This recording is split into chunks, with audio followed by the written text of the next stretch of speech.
Bloody Mary की वह कष्टप्रद छोटी सी कहानी याद है।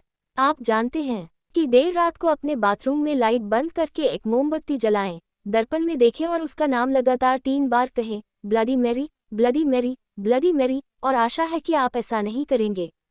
क्या आप अपनी आंखें नोचकर मृत पाए गए? या आपके पूरे शरीर पर पंजों के निशान हैं? या यह संभावना कि आप हमेशा के लिए दर्पण के शीशे के पीछे हमेशा के लिए फंसे रहेंगे? क्या मज़ेदार और सुखद कहानी है। खैर, किसी को आश्चर्य होगा कि यह कहानी कहाँ से आई। ब्लडी मैरी कैसे बनी, इसके बारे में सैकड़ों कहानियां हैं, लेकिन सबसे उचित में से एक, जितनी उचित ये तब हो सकती है जब कोई प्रतिबिंब आपको मार डाले, उसकी मृत्यु की कहानी है। 1800 के दशक में मैरी नाम की एक युवा लड़की रहती थी। जिस स्थान पर वे रहते थे उस स्थान पर बीमारी फैल गई, जिससे थोड़े समय के बाद लोग मर गए।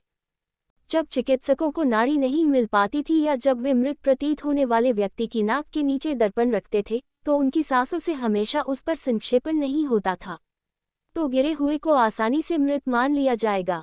लेकिन क्या वे थे? ऐसे लोगों के मामले अक्सर होते हैं जिन्हें मृत घोषित कर दिया गया था, लेकिन मृत घोषित नहीं किया गया था। इसलिए जब कोई मर जाता था तो लोग ताबूत में एक छोटा सा छेद कर देते थे और उस छेद के माध्यम से स्ट्रिंग का एक टुकड़ा डाल देते थे जो एक घंटी से जुड़ा होता था। मृतकों के घरों के पास एक छड़ी पर घंटी लटका दी जाती थी, और यदि वे जाग जाते थे तो वे बस डोरी खींचते थे, घंटी बजाते थे और खोदकर निकाल लिए जाते थे। बेशक, जब मैरी बिस्तर पर पड़ी और धीरे धीरे मर गई, तो उसे उसकी कब्र में एक ताबूत में लिटा दिया गया। उसे नीचे नहीं दफनाया जाना था, फिर भी जिस ताबूत में उसे रखा गया था उसकी कीलें खोलना आसान होगा। डोरी और घंटी बेशक हाथ में थी। दिन बीते, फिर 1 सप्ताह तक उसके माता पिता ने कभी भी यह कामना करते हुए घर नहीं छोड़ा कि उनकी प्यारी मैरी फिर से जाग उठेगी। माता पिता के दोस्तों ने दावा किया कि अगर वह अभी तक नहीं जागी होती तो कभी नहीं जागती। उस दिन माता पिता अपनी ओर से अपने मित्रों के साथ घर से निकल गए। जब उसके माता पिता चले गए तो एक पड़ोसी आया और उसकी कब्र को भरना शुरू कर दिया, स्ट्रिंग और सब कुछ, ताकि अगर वह अभी भी जीवित होती तो वह जाग जाती, और यदि ऐसा होता तो उसका दम घुटने से पहले। पड़ोसी ने पश्चाताप की बात कही और अपने घर चला गया। कुछ ही देर बाद मैरी नींद से जागी। उसने डोरी खींच दी। घंटी की तार उसके माता पिता, जो बाहर थे, और पड़ोसी, जो बहुत दूर थे, से सुनाई नहीं दी। वह डोरी को तब तक खींचती रही जब तक कि घंटी गिर न गई और छड़ी भी गिर गई। उसने अपनी लकड़ी की जेल को पंजे और खरोंचना शुरू कर दिया जब तक कि उसकी अंगुलियों से खून नहीं बहने लगा। फिर उसने तब तक खरोंचना शुरू कर दिया जब तक कि उसने अपनी आखिरी सांस नहीं ले ली।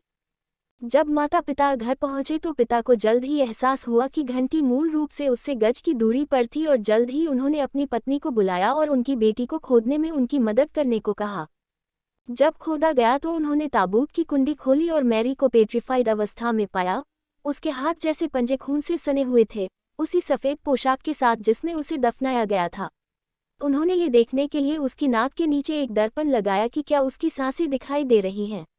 दर्पण पर संघनन दिखा, लेकिन फिर भी वह मर चुकी थी। कहा जाता है कि उसकी आत्मा दर्पण से जुड़ गई थी, और अब जब भी कोई ब्लडी मैरी कहता है तो वह 3 बार आती है और अनजाने शिकार पर पंजे मारती है। यह उनके निधन के बारे में कही गई कहानियों में से एक है। वहाँ बहुत सारे हैं और उनके वर्ष के पीछे तथ्य भी नहीं हो सकते हैं, लेकिन फिर भी यह एक लोमहर्षक कहानी है जो अभी भी बच्चों को प्रभावित कर सकती है, और जब भी आप उसका नाम लेते हैं तो आपका दिल धड़क उठता है।